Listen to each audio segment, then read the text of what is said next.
ಅವನು ಸಿಟಿ ದಾಟ್ ಹೋಗೋ ಚಾನ್ಸ್ ಇಲ್ಲ. ಹೇಗಾದ್ರೂ ಹಿಡೀರಿ. ಏನು ಆಫೀಸರ್, ಸಿದ್ದು ಸುಳ್ವು ಸಿಗ್ಲಿಲ್ವಾ? ಇಲ್ಲ ಕಲ್ಯಾಣಿ, ನಮ್ ಟೀಮ್ ಸ್ಟ್ರಾಂಗ್ ಆಗಿ ಹುಡುಕ್ತಾ ಇದಾರೆ.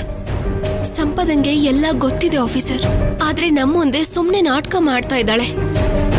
ಅವಳು ನಾಟಕ ಮಾಡ್ತಿದ್ದಾಳೆ ಅಂತ ನನಗೆ ಗೊತ್ತು. ಇಲ್ಲಾಂದ್ರೆ ಒಡವೆ ಹೋಯ್ತು ಅಂತ ಅವಳಿಯಾಗಿ ಬೇಜಾರು ಮಾಡ್ಕೋಬೇಕು. ಅಜ್ಜಿ ಆ ಒಡವೆ ಹೋಯ್ತಲ್ಲ ಅಂತ ತುಂಬಾ ಬೇಜಾರಾಗಿದ್ದಾರೆ. ಅದು ಅಮ್ಮನಿಗೆ ತುಂಬಾ ಸೆಂಟಿಮೆಂಟ್ ಇರೋ ಒಡವೆ ಅಲ್ವಾ, ಅದಕ್ಕೆ ಅಷ್ಟು ಫೀಲ್ ಮಾಡ್ಕೊಳ್ತಿರೋದು. ಆ ಸಿದ್ದು ಯಾವುದೇ ಪರಿಸ್ಥಿತಿಲೂ ಊರ್ ಬಿಟ್ಟು ಹೋಗಕ್ಕಾಗಲ್ಲ.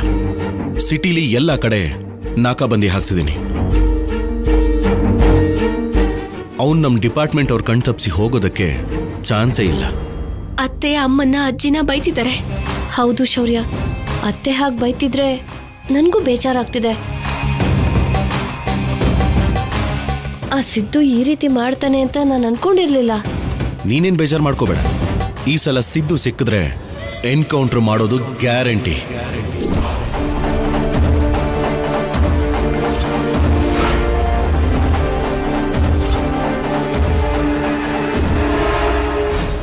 ಅವತ್ತೇ ಆ ಕೆಲಸ ಮಾಡಿದ್ರೆ ಇವತ್ತು ಈ ಪರಿಸ್ಥಿತಿ ಬರ್ತಾ ಇರ್ಲಿಲ್ಲ ಆಫೀಸರ್. ಅಂಥವನ್ನ ಎನ್ಕೌಂಟರ್ ಮಾಡಿದ್ರೆ ಅವನಿಗೆ ಸಪೋರ್ಟ್ ಮಾಡ್ತಿರೋ ಉಳಿದವ್ರಿಗೂ ಬುದ್ಧಿ ಬರುತ್ತೆ. ಹೌದು ಶೌರ್ಯ, ಇಷ್ಟು ಜನಕ್ಕೆ ನೋವು ಕೊಡ್ತಿರೋ ಅಂತವನ್ಗೆ ಶಿಕ್ಷೆ ಆಗ್ಲೇಬೇಕು. ಅವನಿಗೆ ಸಹಾಯ ಮಾಡೋರು ಈ ಮನೆಯಲ್ಲೇ ಇದ್ದಾರೆ. ಅದಕ್ಕೆ ಅವನು ಧೈರ್ಯವಾಗಿ ಮನೆಗೆ ಬಂದು ನಮ್ ಕಣ್ಣಿಗೆ ಬೀಳ್ದ ಹಾಗೆ ಒಡವೆನ ಕದಿಯೋಕಾಗಿರೋದು. ಇದಾರೆ ಅಂತ ನನಗೂ ಗೊತ್ತು ಕಲ್ಯಾಣಿ. ಆ ಸಿದ್ದು ಸಿಕ್ಕಾಕೊಂಡ್ಮೇಲೆ ಅವನಿಗೆ ಮಾತ್ರ ಅಲ್ಲ, ಅವನಿಗೆ ಸಹಾಯ ಮಾಡ್ತಿರೋರ್ಗೂ ಕೂಡ ನರಕ ಯಾತನೆ ಅನುಭವಿಸೋ ಹಾಗೆ ಮಾಡ್ತೀನಿ.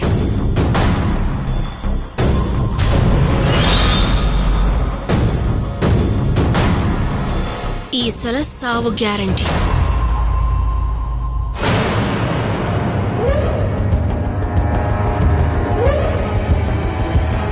ಏನು ಏನೇನೋ ಅವ್ರ ಮುಂದೆ ತುಂಬಾ ನಾಟಕ ಮಾಡ್ತಿದ್ಯಾ. ನೀನ್ ಕಣ್ಣೀರ್ ಹಾಕಿ 4 ಕಟ್ಕತೆ ಹೇಳ್ತಿದ್ದಾಗೇನೆ ನಂಬಿಡ್ತಾರೆ ಅನ್ಕೊಂಡಿದ್ಯಾ? ಏನ್ ನಡೀತು, ಹೇಗ್ ನಡೀತು ಅನ್ನೋದು ನಮಗ್ ಗೊತ್ತು. ಆದ್ರೆ ಗೊತ್ತಿಲ್ದೇ ಇರೋ ಹಾಗೆ ಎಲ್ರು ನಂಬೇಕು ಅಂದ್ರೆ ಅಷ್ಟು ಮಾತ್ರ ಪರ್ಫಾರ್ಮೆನ್ಸ್ ಕೊಡ್ಬೇಕಲ್ಲ. ಸರಿ, ಎಷ್ಟೇ ಪರ್ಫಾರ್ಮ್ ಮಾಡಿದ್ರು ಅವ್ರಿಗೆ ನಿನ್ ಮೇಲೆ ಅನುಮಾನ ಹೋಗಿಲ್ಲ ಬಿಡು. ಅನ್ಕೊಂಡಾಗೆ ಬಂಗಾರ ಕಳ್ತನ ಮಾಡಿದ್ರು ಅಲ್ವಾ? ನನ್ ಶೇರ್ ನನಗೆ ಯಾವಾಗ ಕೊಡ್ತೀರಾ? ಎಷ್ಟು ಬರುತ್ತೆ ಅನ್ಕೊಂಡಿದೀರಾ ನಿಮ್ ಶೇರ್? ನಮ್ ಅಮ್ಮ ಸೇರಿ 4 ಜನ ಇರೋದಕ್ಕೆ 4 ಪಾಲು. ಆದ್ರೂ ಅಷ್ಟು ಆಸೆ ಪಡೋದು ಹೇಗೆ ಹೇಳಿ? ಕಷ್ಟ ಎಲ್ಲ ನಮ್ದು, ಇದ್ರಲ್ಲಿ ನೀವ್ ಮಾಡಿದ್ದೇನಿದೆ ಹೇಳಿ? ಭಯ ಪಡ್ತಾ ನೋಡೋದ್ ಬಿಟ್ರೆ ಇದು ತುಂಬಾ ಚೆನ್ನಾಗಿದೆ. ನಾನು ಈ ಮನೇಲಿ ಇದ್ದು ನಿಮಗ್ ಸಹಾಯ ಮಾಡೋದೇ ಕಷ್ಟವಾದ ಕೆಲಸ. ನಿಮ್ಗೆ ಆವಾಗವಾಗ ಎಲ್ಲ ವಿಷಯನೂ ತಿಳಿಸಿದ್ದೆ ನಾನು. ನಿನ್ನೆ ಕಳ್ತನ ಕೂಡ ಅಷ್ಟು ಇಷ್ಟು ಸಹಾಯ ಮಾಡಿದ್ದೆ ನಾನು. ಸರಿ ಬಿಡಿ, ಏನೋ ಒಂದಷ್ಟು ಕೊಡ್ತೀವಿ. ಅದೇನೂ ಆಗಲ್ಲ. ಕಾಲ್ ಭಾಗ ನನಗ್ ಬೇಕು, ಇಲ್ಲ ಅಂದ್ರೆ ಶೌರ್ಯಂಗ್ ಹೇಳ್ಬಿಡ್ತೀನಿ. ನಿಮಗ್ ಶೇರ್ ಇಲ್ದೆ ಹೇಗಿರುತ್ತೆ? ಏನಂತೀರೋ ಅಂತ ಸುಮ್ನೆ ತಮಾಷೆ ಮಾಡ್ದೆ ಅಷ್ಟೇ. ಮತ್ತೆ ನನ್ ಪಾಲ್ ಯಾವಾಗ ಕೊಡ್ತೀಯಾ? ವಾತಾವರಣ ನೋಡ್ತಿದ್ದೀರಾ ಅಲ್ವಾ ಎಷ್ಟು ಬಿಸಿ ಆಗಿದೆ ಅಂತ. ಇವಾಗ ನಾವು ಯಾವುದೇ ಸ್ಟೆಪ್ ತಗೊಳೋದಕ್ಕಾಗಲ್ಲ. ಬಂಗಾರನ ನಿಜವಾಗ್ಲೂ ಹೊರಗಡೆ ತರಕ್ಕಾಗಲ್ಲ. ಎಲ್ಲ ಸರಿ ಹೋಗೋದಕ್ಕೆ 4 ದಿನ ಆಗುತ್ತೆ. ಅಷ್ಟರಲ್ಲಿ ಸಿದ್ದು ಎಲ್ಲಿದ್ದಾನೆ, ಏನ್ ಮಾಡ್ತಿದ್ದಾನೆ ಅಂತ ತಿಳ್ಕೋಬೇಕು. ಅದೇಗ್ ತಿಳ್ಕೊತೀವಿ? ಪೊಲೀಸರು ಟ್ರೇಸ್ ಮಾಡ್ತಾರೆ ಅಂತ ಫೋನ್ ಉಪಯೋಗಿಸಲ್ಲ ಅಲ್ವಾ? ಅದಕ್ ನಾವೇನ್ ಮಾಡ್ಬೇಕು? ಸಿದ್ದು ಪ್ಲಾನ್ ಏನನ್ನೋದು ಒಂದು ಕ್ಲೂ ಬಿಟ್ಟು ಹೋಗಿರೋ ಮೂಲಕ ನಮಗ್ ಗೊತ್ತಾಗುತ್ತೆ. ಕ್ಲೂ ಬಿಟ್ಟಿರ್ತಾನ? ಏನದು? ಇಂಥ ವಿಷಯಗಳು ನನಗೂ ಸಿದ್ದುಗೂ ಮಾತ್ರ ಗೊತ್ತಾಗುತ್ತೆ. 3ನೇ ವ್ಯಕ್ತಿಗೆ ಗೊತ್ತಾಗ್ಬಾರ್ದು. ಅಂದ್ರೆ ನನಗ್ ಕೂಡ ಹೇಳಲ್ವಾ? ಕಿರ್ಚಬೇಡಿ, ನಿಮಗೆ ಮುಖ್ಯವಾಗಿ ಹೇಳ್ಬಾರ್ದು. ನೀವು ಕೇಳಿದ್ ನಿಮ್ ಪಾಲು ನಿಮಗ್ ಬರುತ್ತೆ. ಆಮೇಲೆ ಏನು ಗೊತ್ತಿಲ್ದಿರೋ ಹಾಗೆ ನಿಮ್ ಕೆಲ್ಸ ನೋಡ್ಕೊಳ್ಳಿ. ಹುಷಾರು, ಗೋಡೆಗಳಿಗೂ ಕಿವಿ ಇರುತ್ತೆ.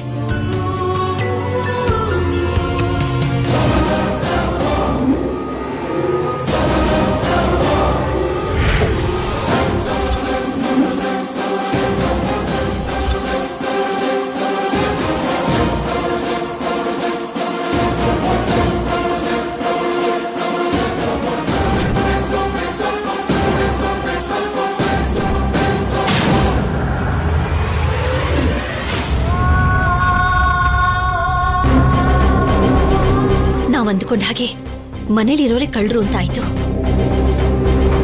ಬಾ ಕಲ್ಯಾಣಿ, ಶೌರ್ಯನ ಹತ್ರ ಹೋಗಿ ಹೇಳೋಣ. ಅಮ್ಮ, ಅವಸರ ಪಡ್ಬೇಡ. ಆ ಸಿದ್ದು ಎಲ್ಲಿದ್ದಾನೆ ಅಂತ ಸಂಪದಾಗೂ ಗೊತ್ತು. ಈಗ್ಲೇ ನಾವು ಅವಸರ ಮಾಡಿದ್ರೆ ಅವ್ರಿಗೆ ಗೊತ್ತಾಗತ್ತೆ. ಇಬ್ರು ಕಾಂಟ್ಯಾಕ್ಟ್ ಅಲ್ಲಿದ್ರೆ ಆಗ ಹಿಡಿಯೋಕೆ ಈಸಿ ಆಗತ್ತೆ. ಹಾಗಂತ ನೋಡ್ಕೊಂಡು ಸುಮ್ಮನೆ ಇರೋಕ್ಕಾಗತ್ತಾ ಕಲ್ಯಾಣಿ? ನೋಡೋಣ. ಅದೇನೋ ಕ್ಲೂ ಬಿಟ್ಟು ಹೋಗಿರ್ತಾನೆ ಅಂತ ಅನ್ಲಲ್ಲ, ಅದಕ್ಕೋಸ್ಕರ ಶುರು ಮಾಡೋದಕ್ಕೆ ಶುರು ಮಾಡ್ತಾಳಲ್ಲ. ಅದೇನು ಅಂತ ಗೊತ್ತಾಗೋವರೆಗೂ ನಮ್ಮ ಮೇಲೆ ಅವಳಿಗೆ ಅನುಮಾನ ಬರ್ದೇ ಇರೋ ಹಾಗೆ ಹುಷಾರಾಗಿರ್ಬೇಕು.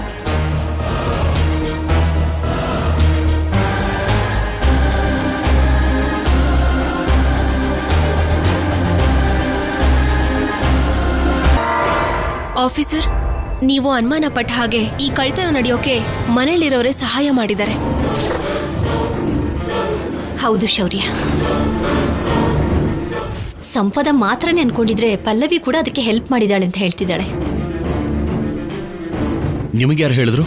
ಅವ್ರು ಮಾತಾಡ್ತಾ ಇದ್ದಿದ್ದನ್ನ ನಾವಿಬ್ರು ಕೇಳಿಸ್ಕೊಂಡ್ವಿ.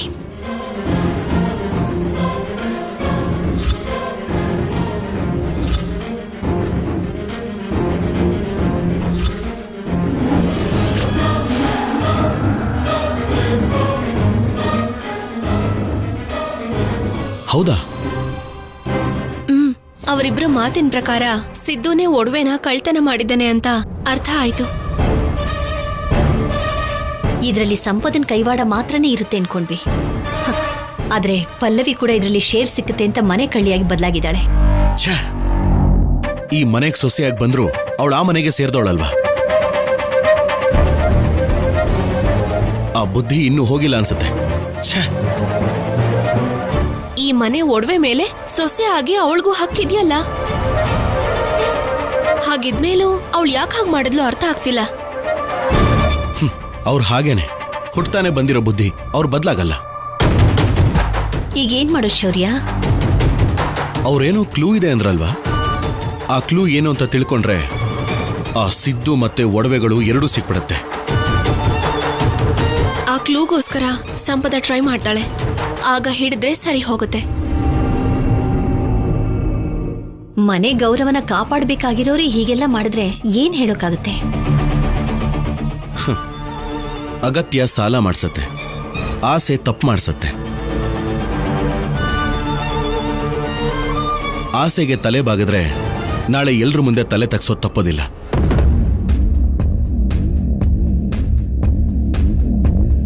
ಕಲ್ಯಾಣಿ, ಸಂಪದ ಆ ಕ್ಲೂಗೋಸ್ಕರ ಟ್ರೈ ಮಾಡ್ತಿರೋದ್ರಿಂದ ನಾವು ಅವಳ ಮೇಲೆ ಒಂದು ಕಣ್ಣಿಟ್ಟಿರ್ಬೇಕು.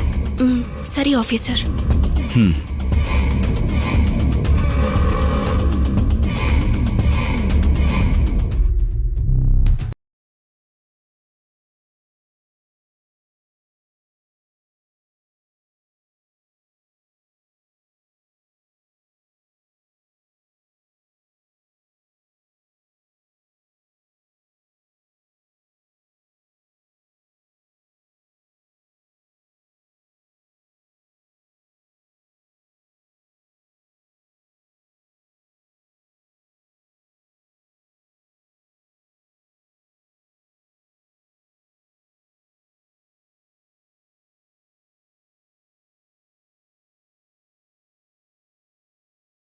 ಆದ್ರೆ ಏನ್ ಮಾಡಕ್ಕಾಗುತ್ತೆ?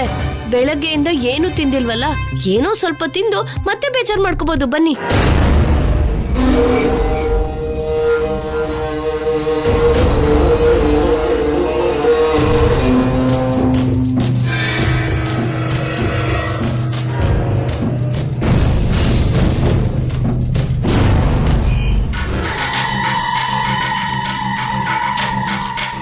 ಚಿಕ್ಕಮ್ಮ ಬನ್ನಿ.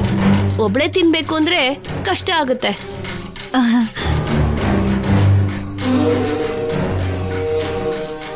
ನನಗೂ ಹಸುವಾಗ್ತಿದೆ, ನಾನು ತಿಂತೀನ್ರಿ.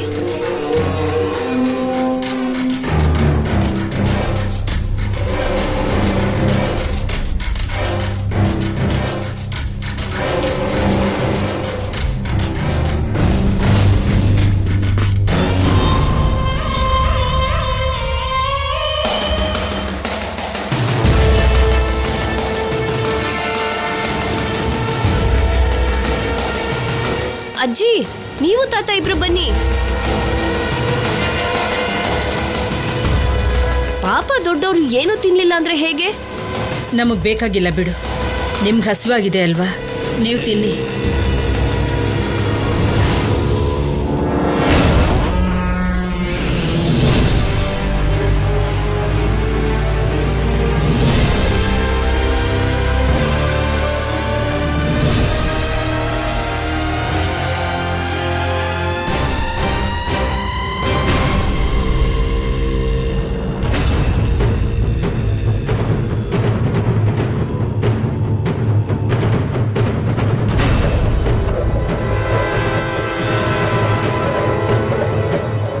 ಮನೇಲಿರೋ ಪರಿಸ್ಥಿತಿ ಏನು? ಮನೇಲಿ ಕಳ್ತನ ಆಗಿದೆ ಅನ್ನೋ ದುಃಖ ಕೂಡ ಇಲ್ಲದೆ ಹೇಗೆ ತಿಂತಾ ಇದ್ದೀರಾ ನೀವು? ಇಷ್ಟೊತ್ತವರೆಗೂ ಅಳ್ತಿದ್ವಲ್ಲ ಅತ್ತೆ.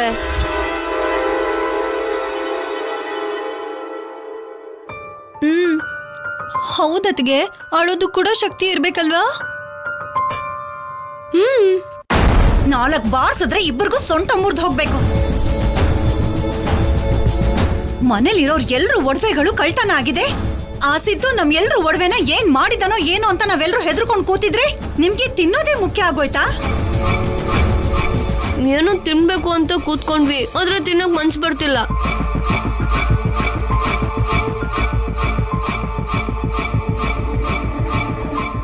ಬಂಗಾರ ಹೋಯ್ತು ಅಂತ ನನ್ನಲ್ಲಿ ನಾನು ಎಷ್ಟೋ ಅನ್ಭವಿಸ್ತಿದ್ದೀನೋ ನಿಮ್ಗೆ ಅರ್ಥ ಆಗ್ತಿಲ್ಲ. ಅವಾಗಿಂದ ನಾನು ನೋಡ್ತಾನೆ ಇದ್ದೀನಿ. ನೀನೇನೆ ಸ್ವಲ್ಪ ಹೊತ್ತು ಅಳ್ತ್ಯಾ, ದುಃಖ ಪಡ್ತಿದ್ದೀನಿ ಅಂತ್ಯಾ. ಅಷ್ಟಕ್ಕೂ ನಿನ್ಗೇನ್ ಸಂಬಂಧ ಅಂತ ಅಳ್ತಿದ್ಯೆ?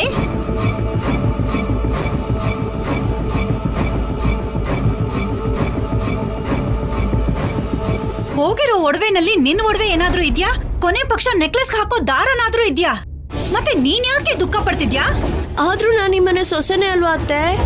ಹೌದು ಹೌದು, ಬಂಗಾರದಂತ ಸೊಸೆ. ಎಲ್ರು ಆಸ್ತಿನ ತಗೊಂಡ್ ಬಂದ್ರೆ ನೀನು ಮನೆಗೆ ನೋಟಿಸ್ನ ತಗೊಂಡ್ ಬಂದೆ. ನೀನ್ ನಮ್ಮನೆ ಸೊಸೆ ಆಗಿರೋದು ನಮ್ ಕರ್ಮನೆ.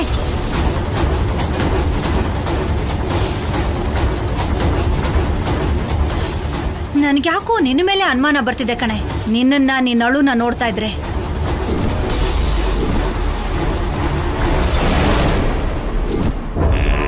ನಿಮ್ಗಿಂತ ಜಾಸ್ತಿನ ಹೇಳ್ತಿದ್ದಾಳೆ ಅತ್ತೆ.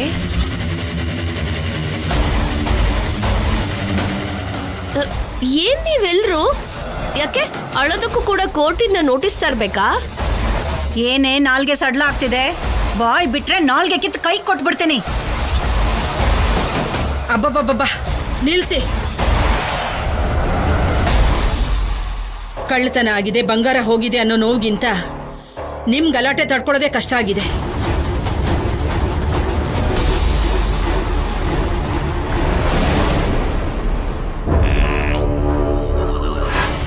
ನೋಡಿ ಅಜ್ಜಿ, ನೋವು ಪಡೋದ್ ಕೂಡ ತಪ್ಪು ಅನ್ನೋ ಹಾಗೆ ಮಾತಾಡ್ತಿದ್ದಾರೆ. ಅಮ್ಮ ತಾಯಿ, ನೀನ್ ನೋವು ಪಡೋ ಅಗತ್ಯ ಇಲ್ಲ ಬಿಡು. ನಾವು ಅನುಭವಿಸ್ತಿದೀವಲ್ವಾ, ಸಾಕ್ ಬಿಡು, ನೀವು ತಿನ್ನಿ.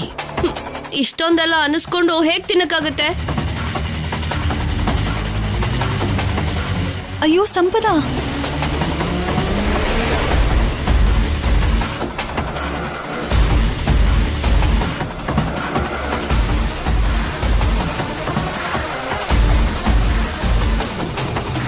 ತಟ್ಟೆ ಖಾಲಿ ಮಾಡಿ ಏನೂ ತಿಂದೇ ಇಲ್ಲ ಅನ್ನೋ ಹಾಗೆ ಬಿಲ್ಡಪ್ ಕೊಡ್ತಾ ಇದ್ದಾಳೆ.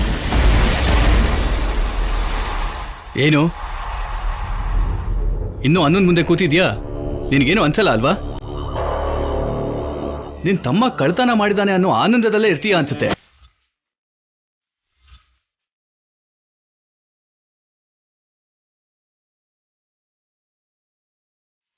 ಏನ್ರಿ ನೀವು? ಕಳ್ತನ ಆದ್ರೆ ನನಗೂ ನೋವಾಗುತ್ತೆ ಅಲ್ವಾ?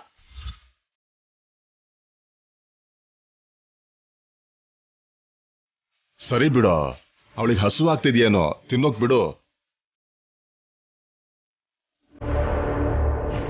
ಏನಪ್ಪ ತಿನ್ನೋದು? ನಮಗಾಗ್ದಿರೋ ಹಸುವು ಅವ್ರಿಗೆ ಹೇಗಾಗತ್ತೆ? ಯಾವುದೇ ಯೋಚನೆ ಇಲ್ಲದೆ ತಿಂತಾ ಇದ್ದಾರೆ ಅಂತಂದ್ರೆ ಮನ್ಸಲ್ಲಿ ಯಾವ ಸಂಕಟನೂ ಇಲ್ಲ ಅಂತ ತಾನೆ?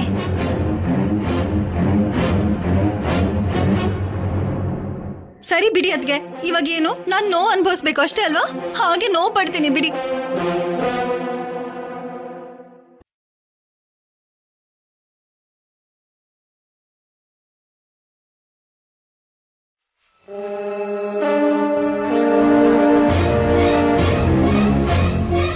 ಎಲ್ರೂ ಒಂದೇ ಮನೇಲಿ ಇರ್ತಿದೀವಿ ಅನ್ನೋ ಮಾತೇ ಹೊರತು ಅವ್ರ ದಾರಿ ಅವ್ರಿಗನ್ನೋ ಹಾಗೆ ವರ್ತಿಸ್ತಿದ್ದಾರೆ.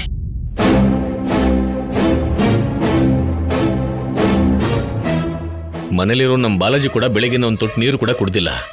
ಅವನಿಗಿಲ್ದಿರೋ ನೋವು ಕೂಡ ಅವ್ರಿಗಿಲ್ಲ ಅಂತಂದ್ರೆ ಹೇಗತ್ತಮ್ಮ?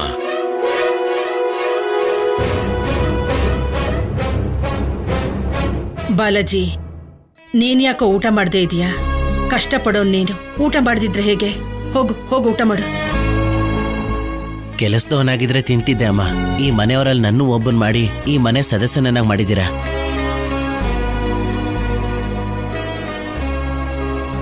ನೀವ್ಯಾರೋ ತಿಂದೇನೆ ನಾನ್ ಮಾತ್ರ ಹೇಗ್ ತಿನ್ಬೇಕಮ್ಮ?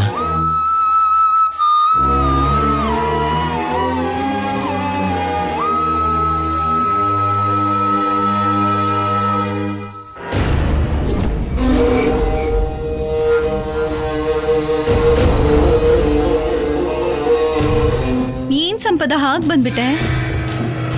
ಮತ್ತೆ ಎದುರುಗಡೆ ಎದ್ದು ಬೈಸ್ಕೋಬೇಕಾ? ನನಗೂ ಬೈದ್ರು, ಅದಕ್ಕೆ ನಾನು ಕೂಡ ಬಂದ್ಬಿಟ್ಟೆ.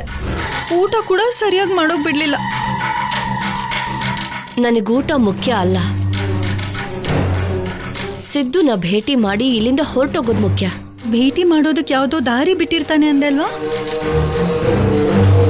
ಅದಕ್ಕೆ ಎಲ್ರೂ ಮಲ್ಕೊಂಡ್ಮೇಲೆ ನನ್ನ ಟ್ರಯಲ್ ನಾನು ಮಾಡ್ತೀನಿ.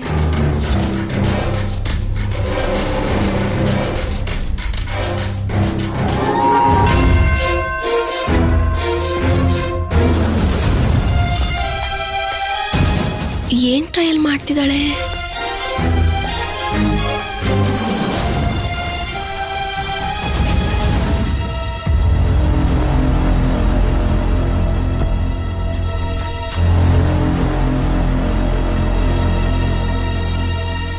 ಕಲ್ಯಾಣಿ,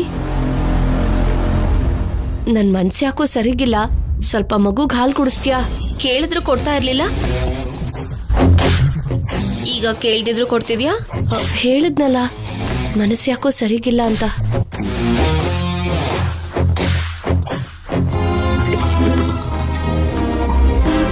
ಸರಿ ಕೊಡಿಲಿ.